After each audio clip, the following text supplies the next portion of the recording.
Well, good evening, everyone, and welcome to The Flame. This month's theme is I Remember When. It is led by theater artist Stevie Taken, and we're talking about pre-pandemic stories. This event was a culmination put together after 2 weeks of storytelling workshops led by Stevie Taken as well. This is an Inlandia event. Inlandia Institute is a literary nonprofit organization that serves the Inland Empire with wonderful literary events like this one. And my name is Christina Guillen. I'm programs coordinator for Inlandia. So a little bit about Stevie Taken is that she's a theater artist and creator of the live storytelling event Performance Anxiety that was held at Riverside's The Menagerie. She's also excited to collaborate with Inlandia and create The Flame. She's going to keep theater rolling while we're in the pandemic and while we're quarantined. So welcome, Stevie Taken. Thank you for being here. Thank you so much, Christina, for that introduction, and thank you to Inlandia for again creating the space for live storytelling event and for bringing it to the Inland Empire and beyond now that we are online. And welcome to everyone who's joining us for this evening's The Flame. Our theme this evening is I Remember When. We're recalling memories, simple pleasures or extravagant events of things that we were able to enjoy and we maybe took a little for granted pre-pandemic, so that we can recall those and look forward to the time when we can create new memories doing the things that we love. I will begin very shortly, and I just want to thank all of the panelists who are here this evening and those who are participating and sharing their stories with us. We have a couple of returning storytellers, we have a new storyteller, and we have some familiar faces too. So we have first this evening is Alvin Chamberlain. Al is a returning storyteller for The Flame. He was born in San Bernardino, attended San Bernardino Valley College, and graduated with a BA in Travel and Tourism Management from BYU in Hawaii. He has an MBA degree from the American Graduate School in Glendale, Arizona. He's served as a supply officer in the U.S. Navy Reserve, a federal bank examiner in the FDIC, and a retirement counselor with a large insurance company. He holds 3 teaching credentials and has taught for over a decade in secondary schools in the Inland Empire. Thank you so much for coming back, Al, and take it away. I want you all to close your eyes and just imagine this scene. You're in the Hollywood Bowl and every seat is full. The music of the world famous songs of the jazz rock band Chicago are streaming through a multitude of speakers. You look around you and you see fans of all ages nodding and rocking to the rhythm of the music. Then when the last notes of the last song of the set begin to fade away, the band leaves the stage and is replaced by a military band. The LA Philharmonic with the military band begin to play American patriotic songs as the rockets soar into the sky and fill the sky with brilliant colors and sounds. Oh, wait, bummer. That was over 2.5 years ago. This is 2020, the year when everything got canceled, the year when people just could not be people.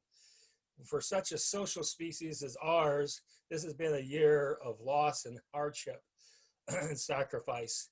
Everybody has a sad tale to tell, unless you're one of the many people lemmings who go off to house parties, big gatherings at the beach, or join the biker tribe on their way to Sturgis, South Dakota. You've missed out on a lot of things this year. My wife retired on March 8th, and after 40 years of service to the city, she postponed her retirement 2 times in order to help out with the city hall. And then over 100 of her fellow workers got together in the police training room to celebrate her 40 years with the city. It was a good time for everyone to talk story, eat good food, share stories and memories, as well as do commendations and speeches. She received so many cards and gift cards for restaurants, she could have eaten out every night for 3 months and never run out of cards. Unfortunately, just a few days later, the governor locked down the state and we had to go into quarantine. No nights out at the restaurant. All of her plans to spend time with her knitting friends, more time with them, got washed away. All the time she spends with them now is on her laptop with a Zoom app, knitting in our living room and talking to people online.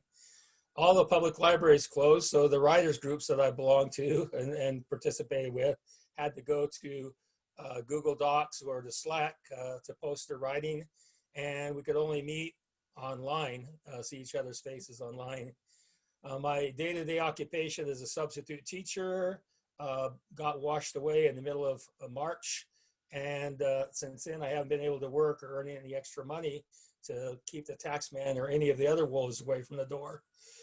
We had big plans to take a 10-day history tour in the middle of May, starting in New York and ending up in Illinois, passing through 5 states along the way.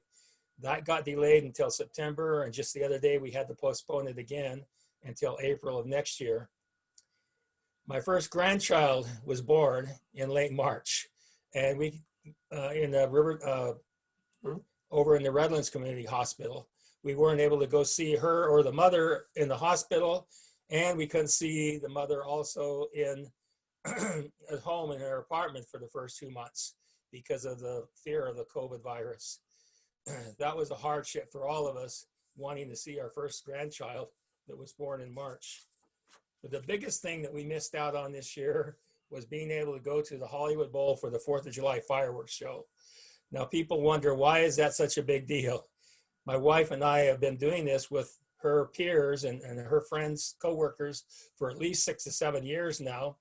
And when we found out in late May that it had been canceled, that was a real downer. In fact, the whole season was canceled because they were unable to get that many people together in one place safely in the middle of a pandemic.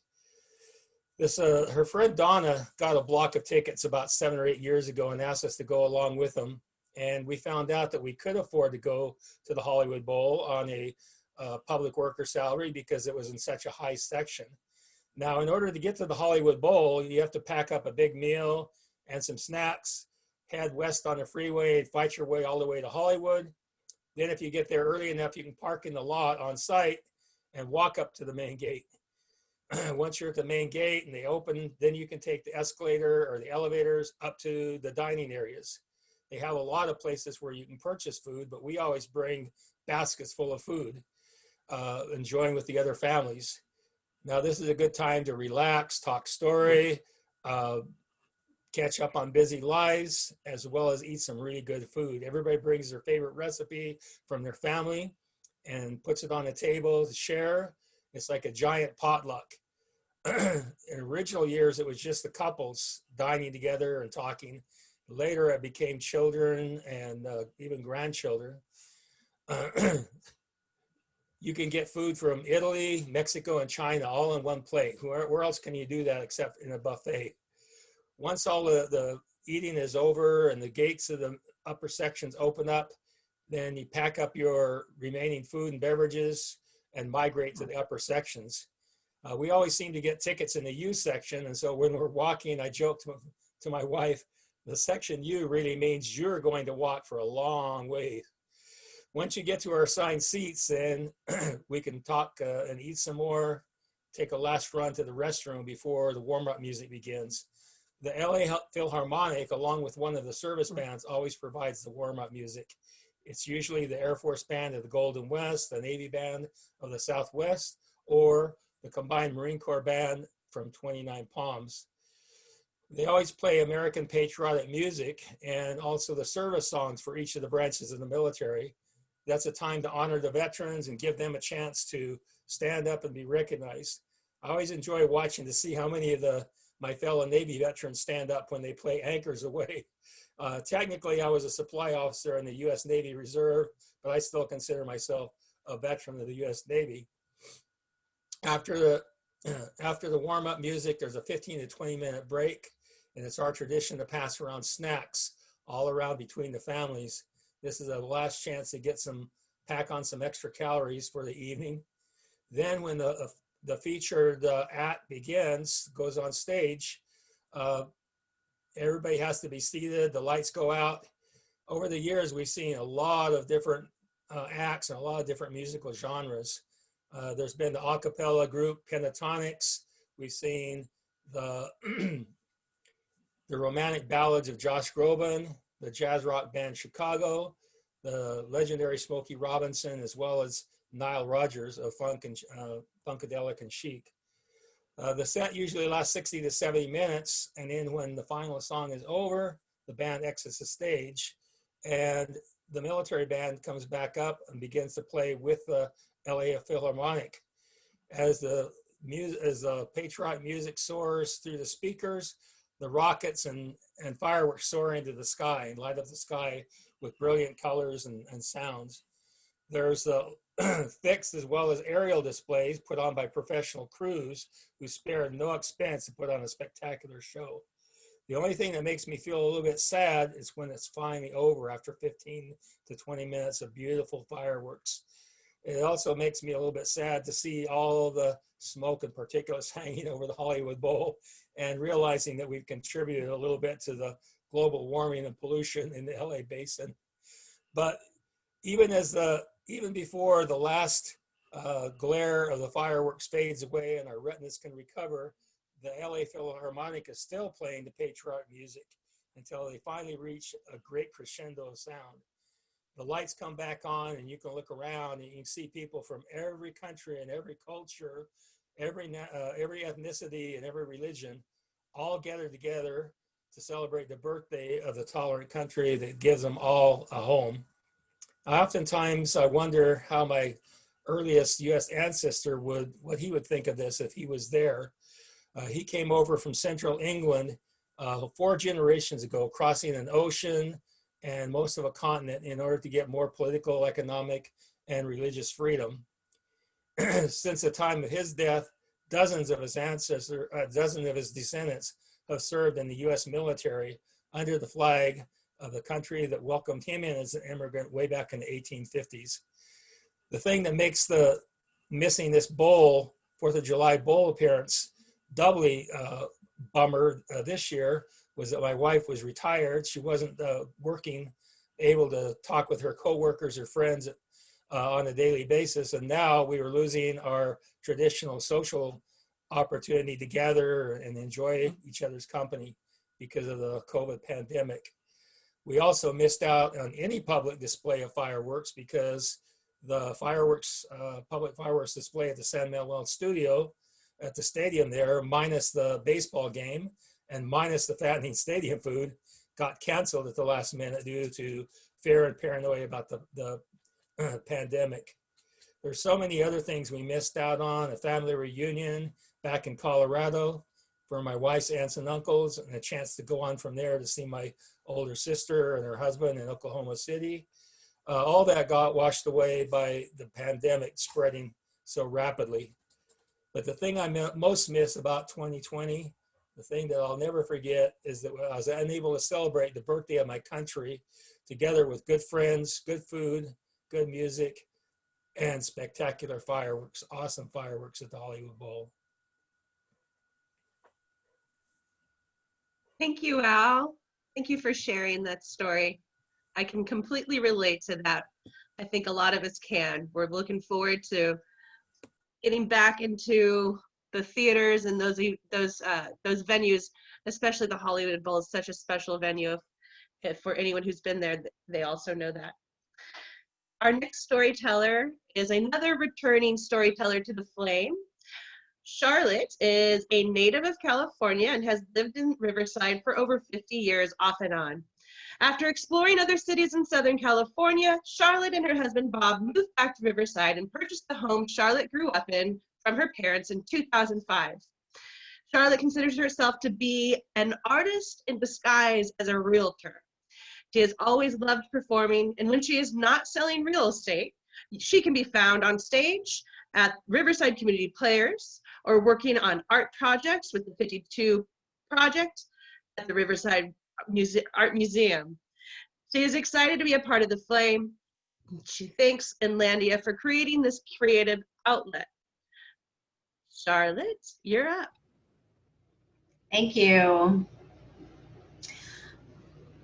I miss traveling. My husband Bob and I often travel. We travel a lot, and we use travel kind of as a release. It's something to look forward to, something to have in the future that can distract you when things are bothering you in the present, like your work or things like that. We always have 2 or 3 trips that are planned in the future, and sometimes we even do some really spontaneous trips that will happen because we get a great deal on airfare, or we happen to find a cruise that has a really good cabin price. And that's something that we're not able to do right now. And I feel like travel is in my DNA. And by the time I entered high school, I had been to more foreign countries and had traveled abroad to more places than I had places in the United States. And this is because my grandparents loved to travel when they retired, and then they decided to take the entire family. And when I say the entire family, I mean aunts, uncles, cousins. We all would travel together on these cruises with my grandparents. So as a result, by the time I was 15 years old, I had stood on the Acropolis and walked the steps of Pompeii, and I had climbed the London Tower, and I had stood in the shadows of Stonehenge. I had been to the fjords of Norway, and I had visited markets in Turkey, and had even visited a few cities in Russia. I really loved to travel after that. How can you not? I even got involved in high school with American Field Service. My French teacher was the advisor for the AFS chapter at Poly High School, and she encouraged us to get involved, and I did. We hosted a girl from Thailand, and then I applied to go abroad for a summer abroad. And I was so excited because I was sure that since I was taking French, I was going to be able to travel to France or maybe somewhere in Europe. So when I got the call to tell me where I was going to be staying, I listened to them tell me, Charlotte, we are very pleased to have found a wonderful place for you, a wonderful family for you to stay with in Tottori, Japan. What? Japan. I hate fish. What am I going to do in Japan? Well, it turns out that summer in Japan was a life-changing event for me. I loved Japan, and I learned to love fish. And I also decided that I was going to learn Japanese and get to know the culture and the people a little better. And all of that happened. And fast forward to now when we can't travel, and Bob and I often decide, well, okay, maybe we'll kind of, talk about some of the places we've been, look at pictures. And as it turns out, one of our most recent trips was a trip to Japan. And one of the things I just realized I neglected to share with you is me in Japan when I was staying there as an exchange student. So here I am. And stuff. So I planned this trip to Japan. It was kind of one of our spur of the moment events again. We got this killer deal on tickets from LAX to Tokyo, and Japan had always been one of our bucket list kind of places. Both Bob and I really wanted to go there. And our initial plan was to go to the Yuki Matsuri, which is a snow festival in Sapporo, which is the northern island of Japan.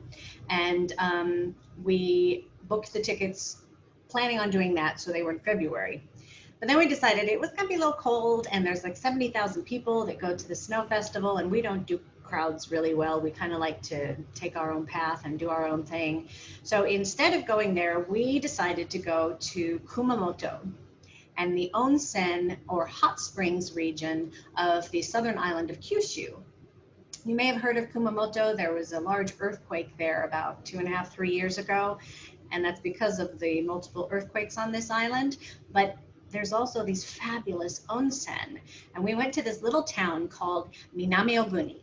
And in Minami-Oguni, they have multiple onsen, and each one has its own special minerals. And we found out that it's a destination that most gaijin, or foreigners, don't know about. It's really a tourist place for native Japanese more than people coming from outside the country. Now, I should explain at this point as well that Japan really is still a very homogeneous society. Bob and I, even if we're dressed in our best yukata, which we do, we just can't hack it. You know, we look really cute. I'm going to do the slideshow go.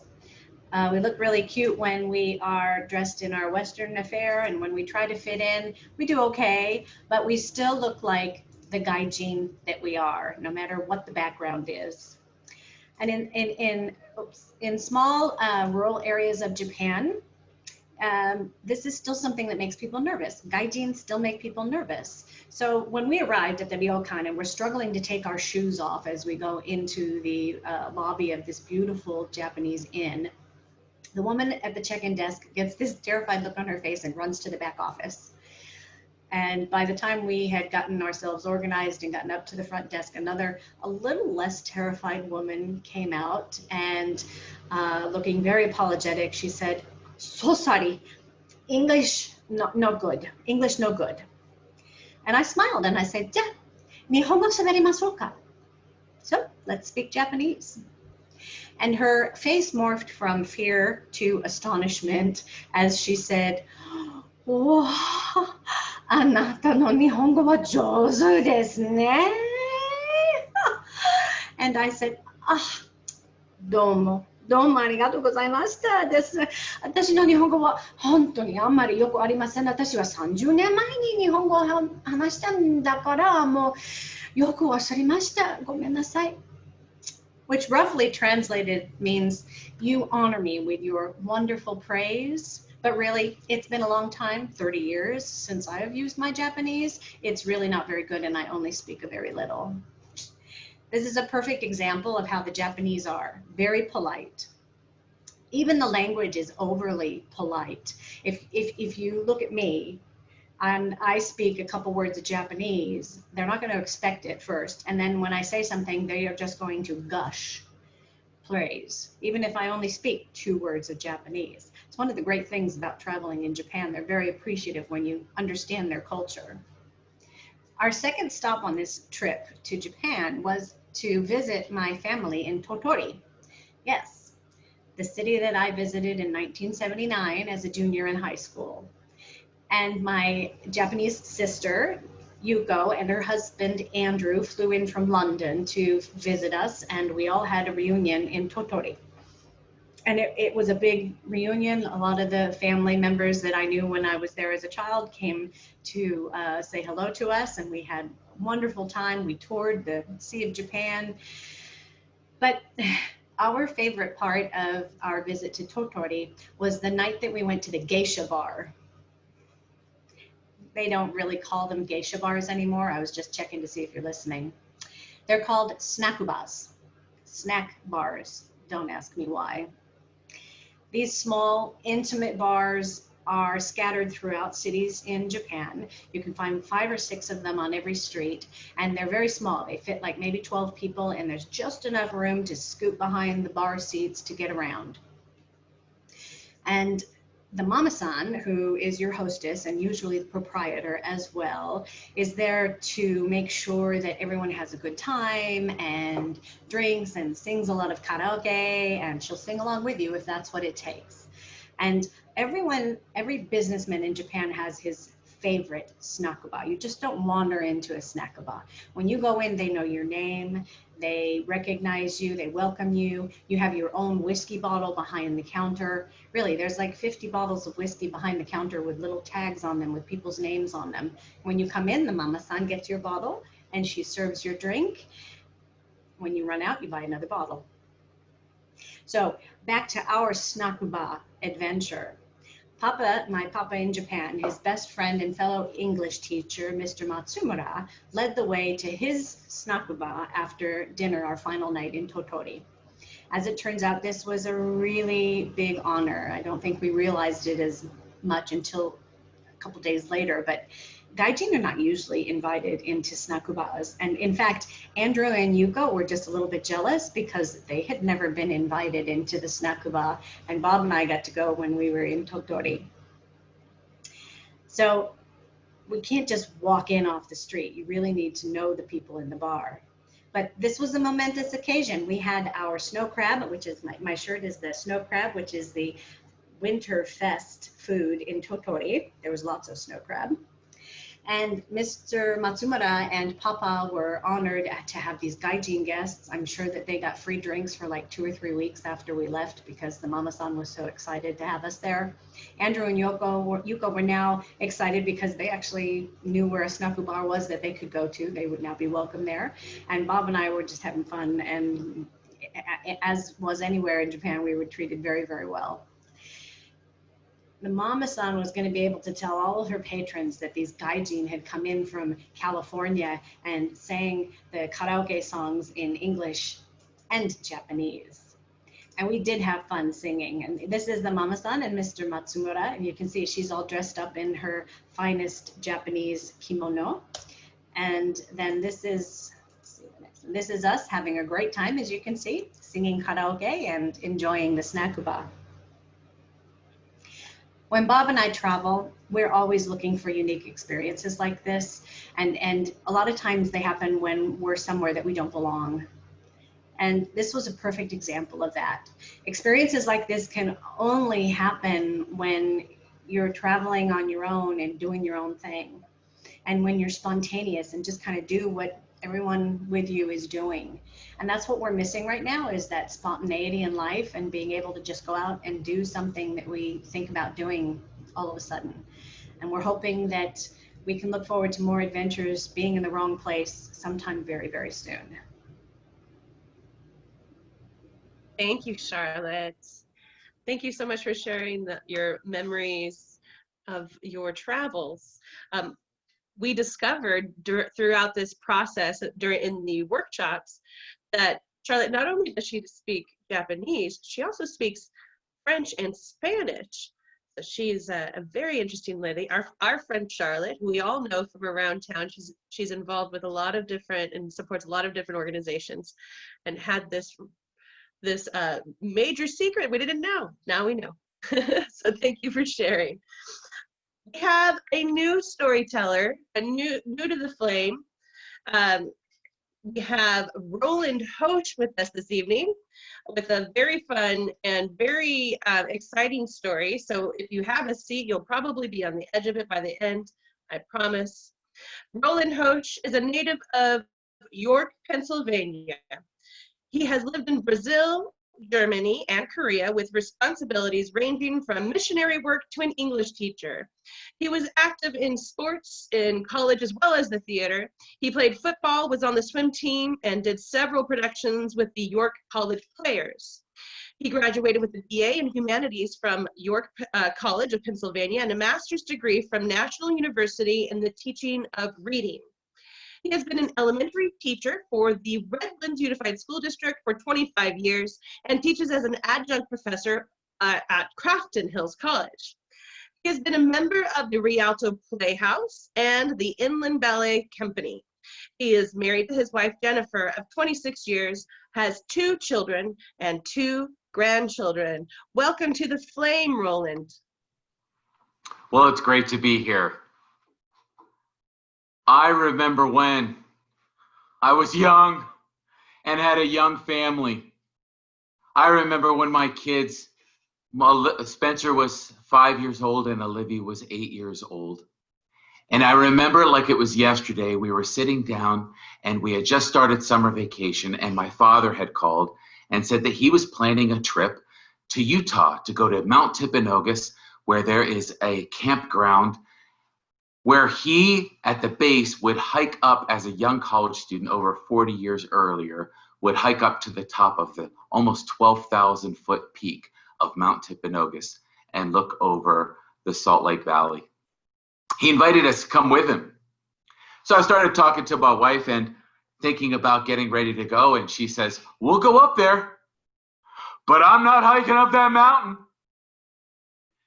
So I convinced her. The kids were all excited. We got all their camping gear, their special backpacks, and we packed up the car and we headed up.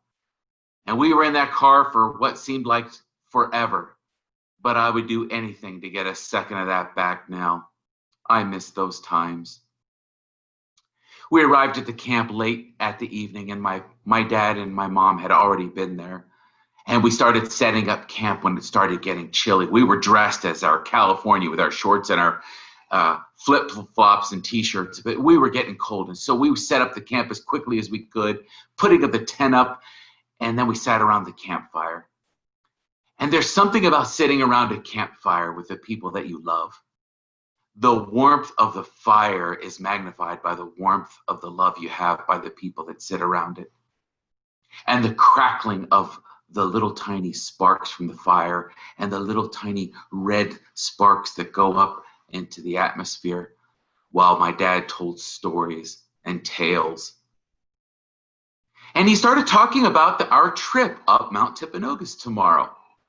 And it seemed a very inclusive trip that he thought that my wife was going to go along with us. My wife, in her sweet voice, meaning for only me to hear, had said in my presence, "Roland, I don't want to do this."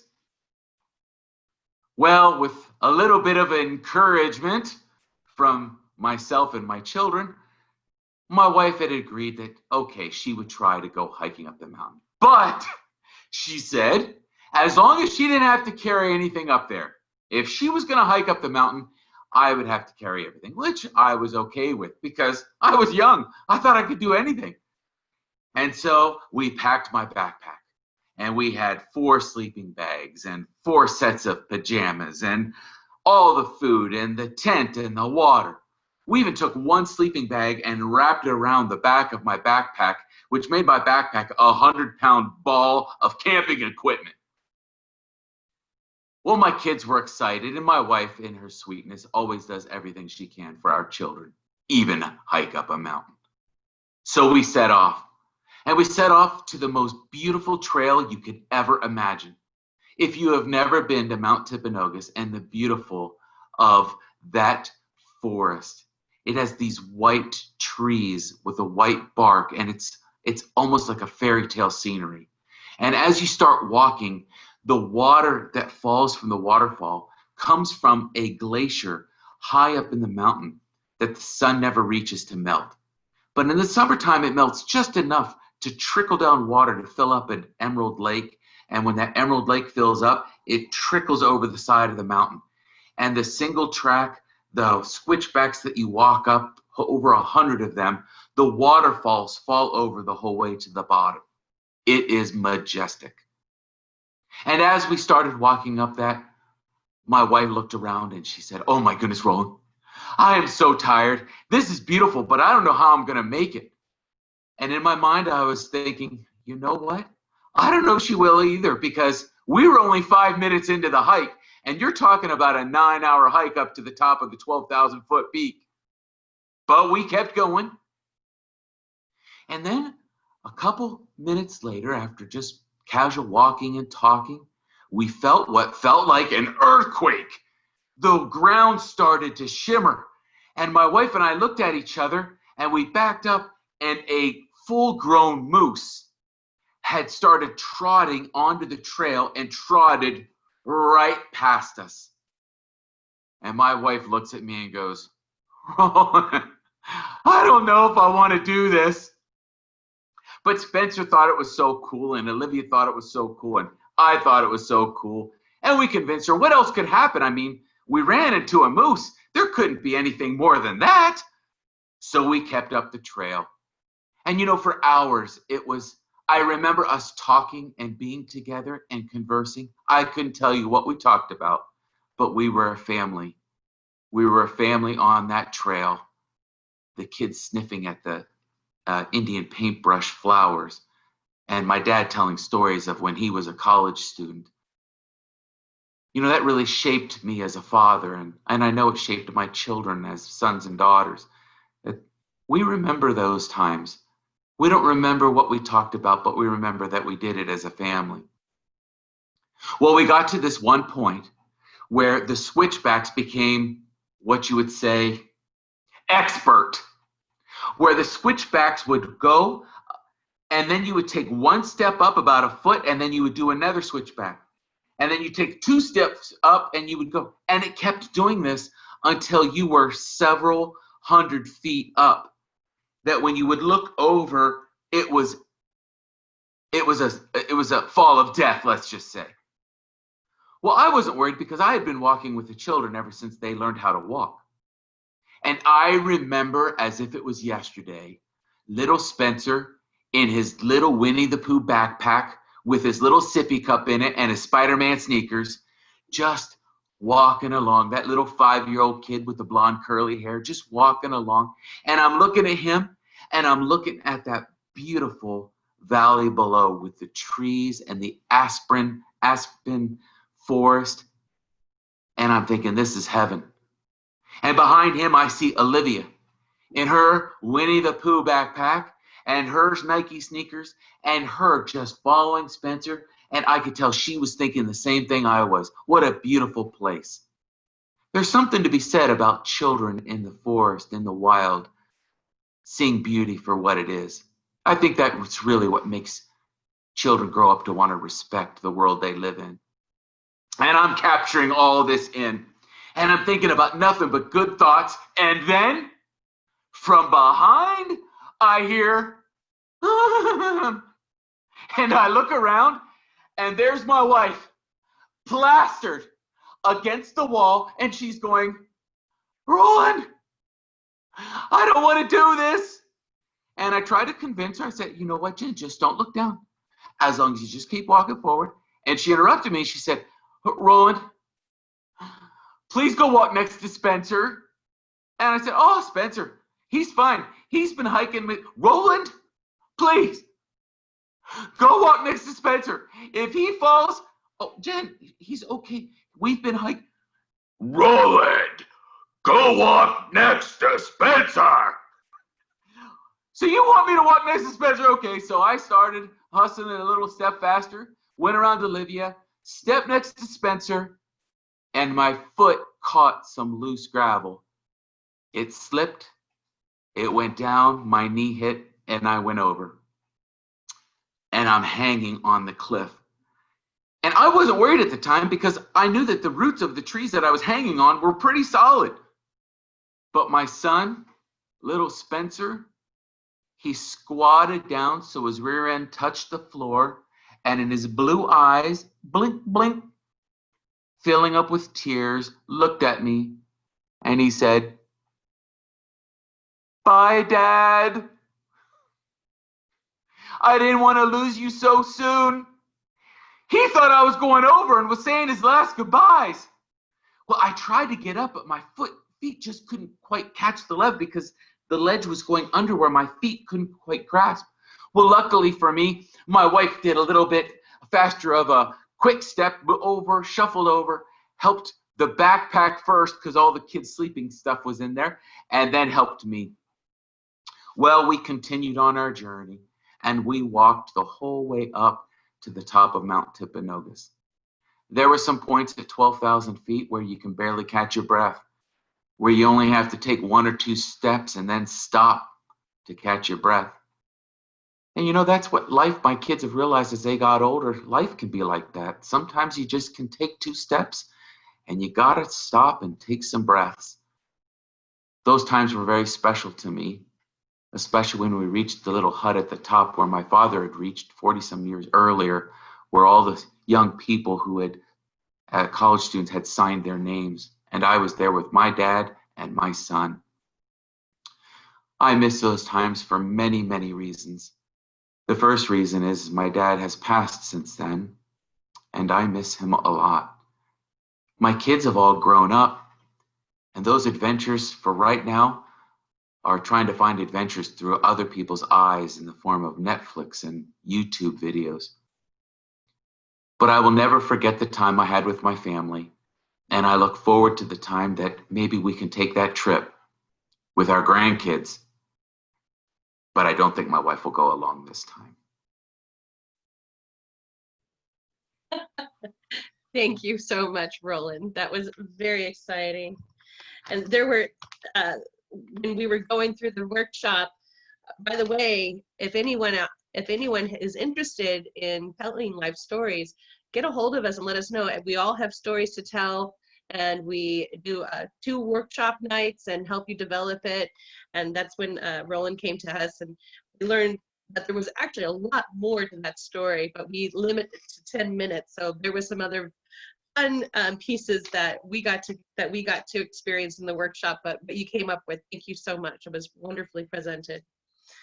We're going to move on now, and we have a new storyteller to the flame, but not a new member.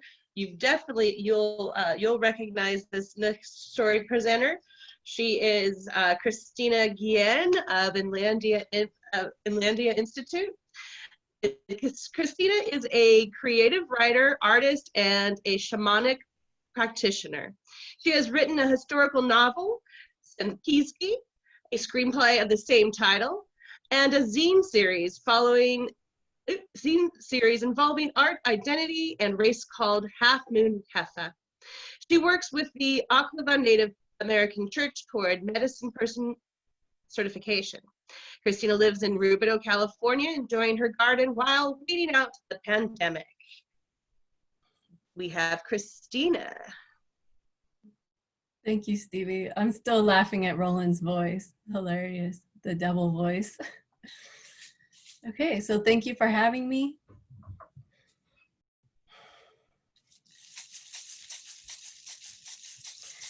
Abuelito, abuelito, yo te quiero tanto, tanto. Yo te canto, canto, canto. En el huelle de mezcal. Hey, ya, hey, yo. Hey, ya, hey, yo. Este sol ya se acabó y otro nuevo ya empezó. Ipanemowani o meteo, Ipanemowani o meteo.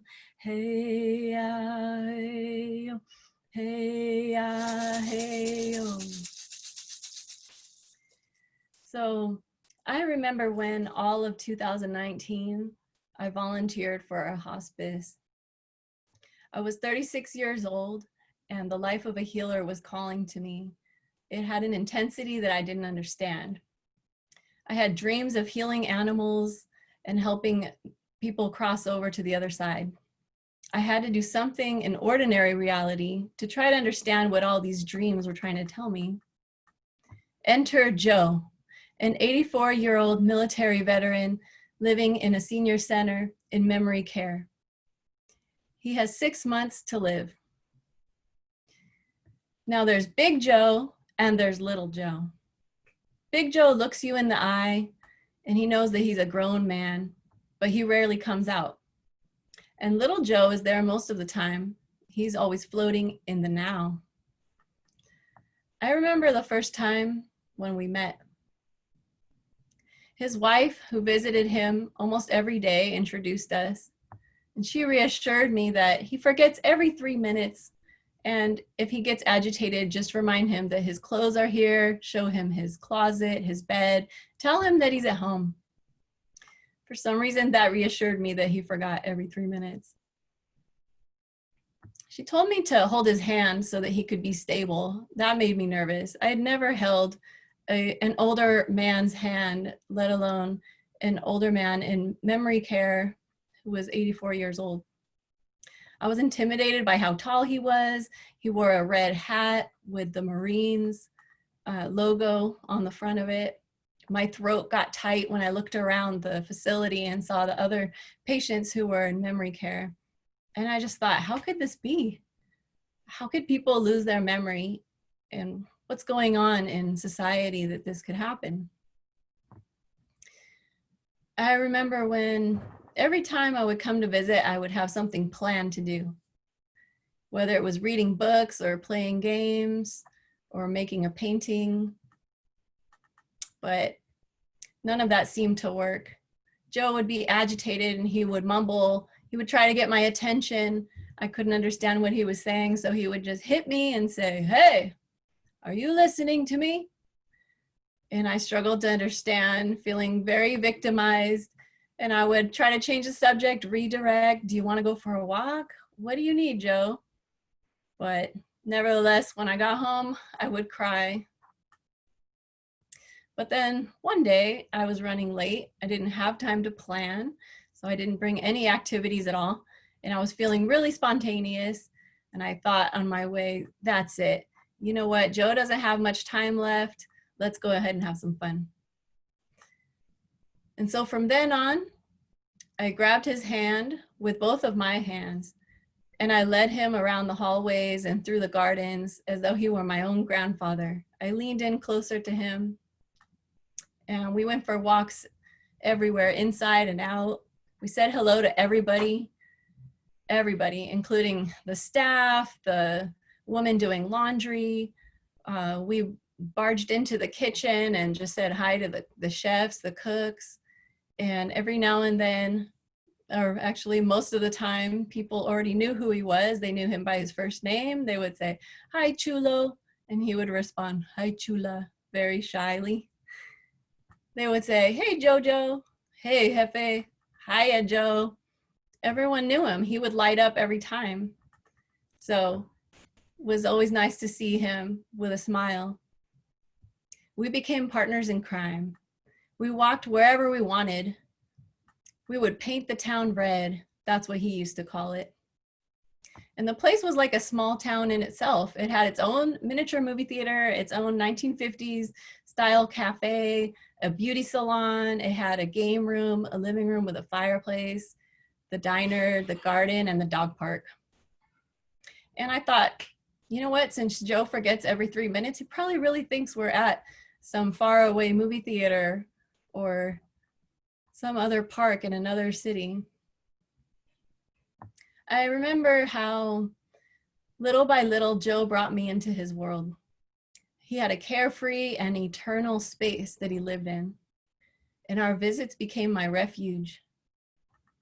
It was the time I could live in the moment. I could be spontaneous. I could let my problems almost disappear, become very small.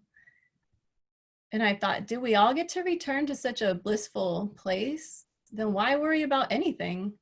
It really gave me a new perspective on how I saw life. Joe also let me sing to him. There was one song about abuelito, or grandfather, that I loved to sing to him. I liked it because it was a story that talked about the beginning and the ending. It didn't leave out either one. It made me smile because it focuses on both of those sides of life and reminded me that it's just a sacred cycle. Joe also let me play piano for him. He let me make him cups of coffee. But sometimes Big Joe would come out. He would look me in the eyes, and then I would all of a sudden feel self-conscious because I knew he was there. He was taking me in, even if just for a couple minutes. He would clap for whatever I was doing, singing, playing piano. Sometimes he would even lift my hand and kiss the back of my hand. And I wondered who he thought I was. But ultimately, I would just shake my head and I would grab his shoulder or grab his hands again and say, "Joe." And then we would both laugh, and then he would be little Joe again. I remember when Joe got so hot that he took off his shirt. We had gone for just a short little tiny walk. Although it was summer, it was hot, and it was too much for him, evidently. And he slapped my hand when I was trying to keep his shirt on, desperately afraid that he was going to take his clothes off in front of everybody in the senior living room. So I ran to get him some water, and then when I came back, what happened? There's the caretaker staff, and they're scolding me for leaving him alone, saying, "He's gonna be naked in a minute. Can't leave him alone like that." And I'm left speechless.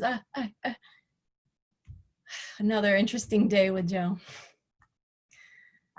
And I also remember when Joe started using a wheelchair.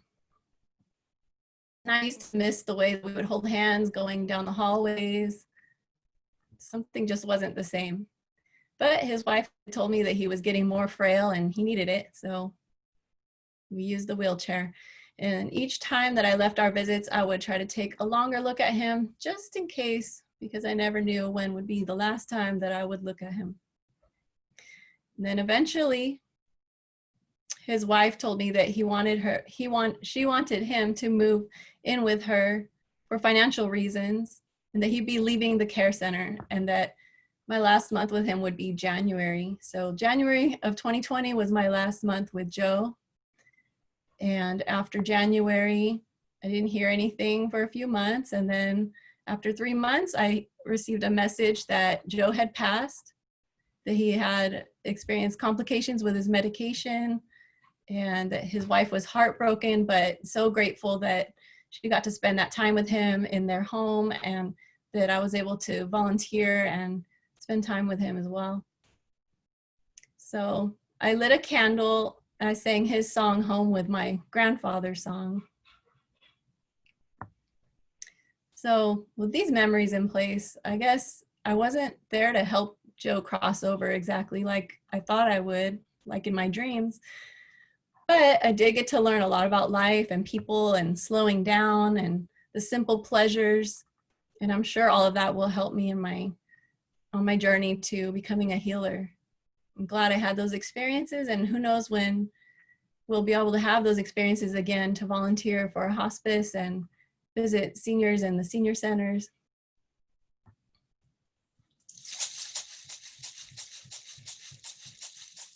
Grandfather, grandfather, I love you so much. I call you, call you, call you in the sweat lodge. Hey, ah, hey, oh, hey, ah, hey, oh. This sun is now done, a new one has now begun. Panemowani o meteo, hey, ah, hey, oh. Mitakuye yasen, o meteo, thank you. Thank you, Christina. It's a wonderful story. Very sweet memories. We have our final storyteller this evening, another familiar face to all of us. Inlandia Institute's own Cati Porter is an arts administrator, poet, and essayist. She holds an MFA from Antioch University of Los Angeles. The summer she turned 18, she moved from California to Virginia to live with her dad, where due to a curfew, she promptly moved out. And through a series of jobs, apartments, and roommates in quick succession, she is still recovering. Her latest book is The Body at a Loss from Carey Press. Her youngest son is now the same age that she was when she moved out. Cati Porter, everyone.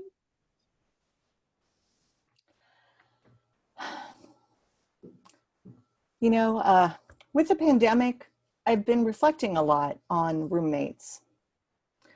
You know, we're all sheltering at home right now, and whoever you happen to be with when the shutdown happened, that's who you're stuck with for the duration. So like most of you listening right now, I too have been sheltering at home, and I've been lucky to be home with my family, including my young adult sons, one of whom graduated from high school during the pandemic. And he just started community college this week at RCC. You know, and it's been really nice to spend so much time with them. So much time. And it has got me thinking about what life might be like if I had had to quarantine with other people. You know, lots of people are living alone right now, or with someone who might not be an ideal quarantine partner. So thinking back to, you know, my first experience living with people other than my family, you know, I was very responsible, of course. So this, I'm going to show you, this is me at about the age I was when I first moved out, roughly. And you can see kind of a corner of my dad's face. We're on a family vacation. And so, you know, I don't know what kind of quarantine pod partner I might have been. I have never lived alone. growing up, I lived with my mom and I visited my dad weekends and every other holiday and part of summer break. But the summer I turned 18, I decided to move across country from California to live with him in Virginia Beach, Virginia, who I hadn't lived with full time since I was 5. So I moved cross country and I almost immediately, I got a job waiting tables, which to me at that time, that was my dream job. I really wanted to wait tables. And I signed up for community college at Tidewater Community College, TCC. And I made some new friends. I joined the drama club and I was feeling pretty adult. And then one day my dad wanted to do something kooky, like impose a curfew. I wasn't having it, so I made a decision to find a way to move out, one way or the other. But you know, you can't make a lot of money waiting tables, not when you're a waitress like I was. But I figured I could make it work with roommates. So I was going to community college. I took theater classes, I was waiting tables at night, and one day I was walking through the halls at TCC and I came across a bulletin board. And you've all seen them. The sheet of paper with little tags at the bottom where you can, with the phone number that you can tear off. And so I tore one off and I called the number. It was a landline, of course, because, you know, this is pre-cell phones. And someone answered. His name was Bill. Bill was looking for a roommate and he told me what the rent would be and it sounded reasonable. So I figured I can afford it. You know, there'd be 3 of us in the apartment. It was the 3-bedroom apartment. So I moved out from my dad's, and I shared an apartment with Bill and Dave. So I figured, you know, we're going to split the bills 3 ways. No big deal. And Bill was very kind and he offered to collect the money to pay the utility bills. And I thought, that's really nice of him since I'm just starting out. I don't really know how to do those things. Everything was going fine. And then one day the gas wasn't on and that seemed a little strange.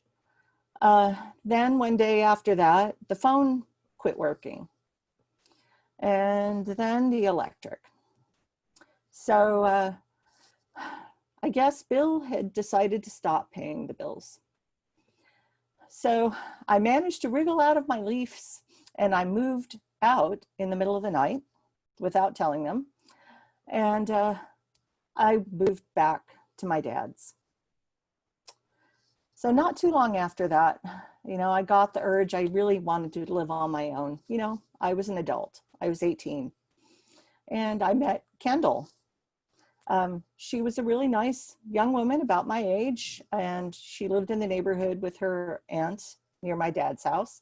And she and I both wanted to get an apartment. So we found a nice apartment by the beach, and the complex was called Ocean Trace, and it had a really nice view of the freeway. And it was the 3rd floor walk up, carrying a couch up 3 flights of stairs. Oof.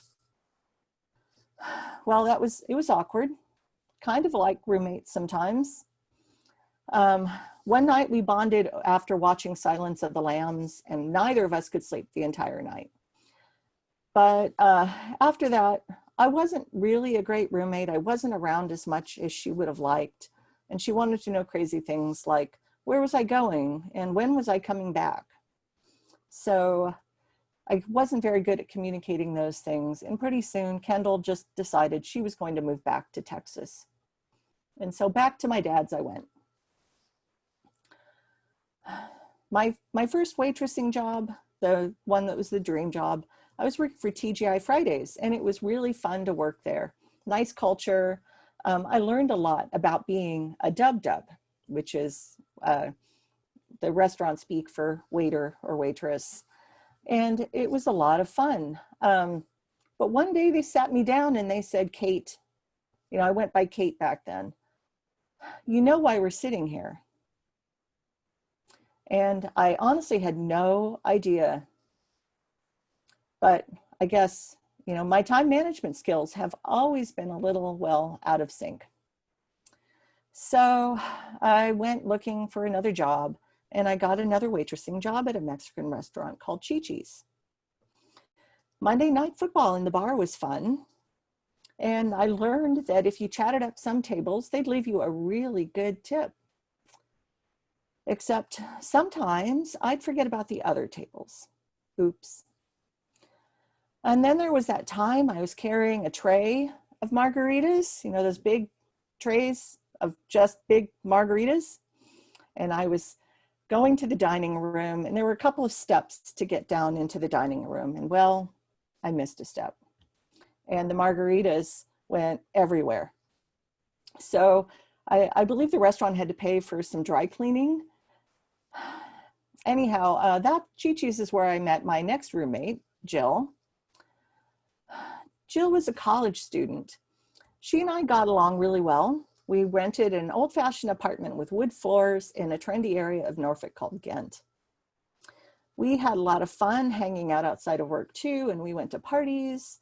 And one day we went to the home of one of our coworkers, another waiter, and one of his dogs had just given birth, and he needed to find homes for these puppies. And man, they were so cute. So we each took home a puppy to our wood-floored apartment, neither of us having ever had a puppy before. So I'm going to show you, if you'd like to see, a picture of me and the dog. Let's see. Whoops. Hang on. I don't know how to do this. Let's see. Never mind. I guess you don't need to see a picture of me and my dog. Ask me later if you want to see a picture of me and my dog. So anyway, Jill was dating this guy at the University of Virginia. And one night after work, she really, really wanted to see him. And it was about midnight. Again, this is pre-cell phones. We had no idea how we were going to find him, but we knew we would. And since I had the only car, it was a bright yellow Ford Festiva with no air conditioning. We set out on the road around midnight. And to keep us awake, we brought a pack of cigarettes.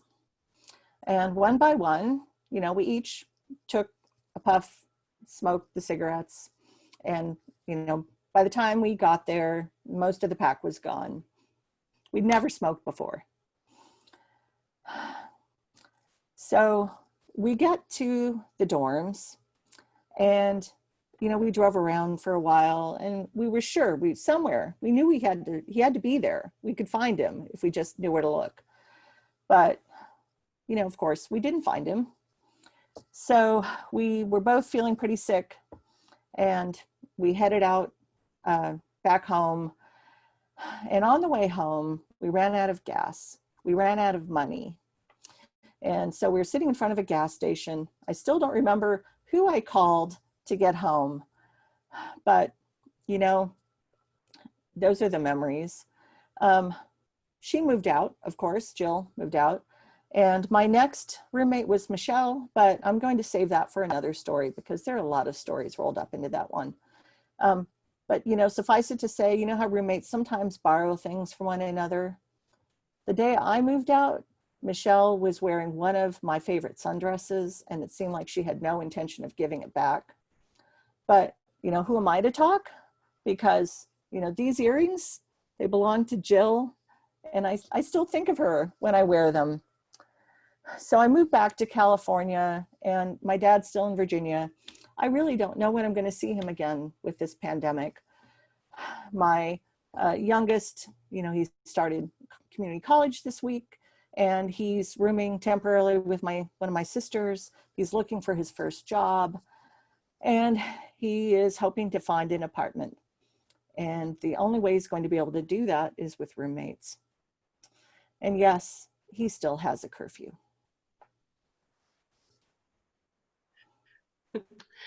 Yay, thank you, Katie. I do love it when people share stories about coming of age, because I made so many silly decisions when I was that age. It's a lot of fun to hear that I wasn't the only one. Thank you to Inlandia Institute again, and to Cati and Christina for organizing, to all of the panelists and all of the storytellers. This is a really fun, wonderful process.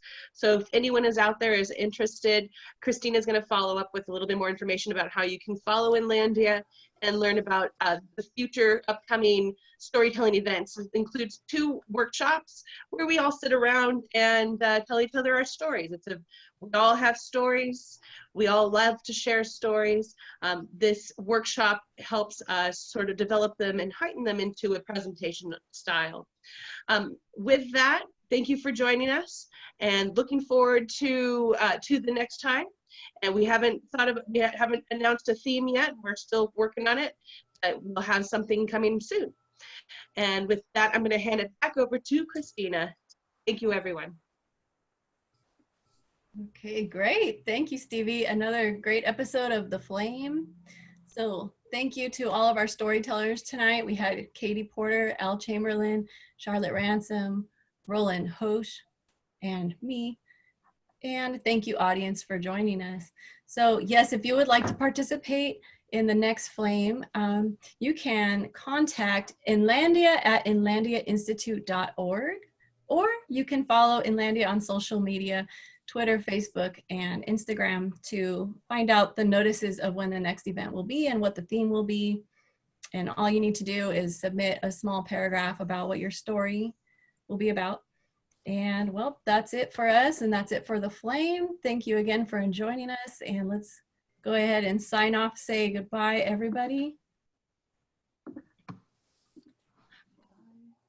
Bye, everybody.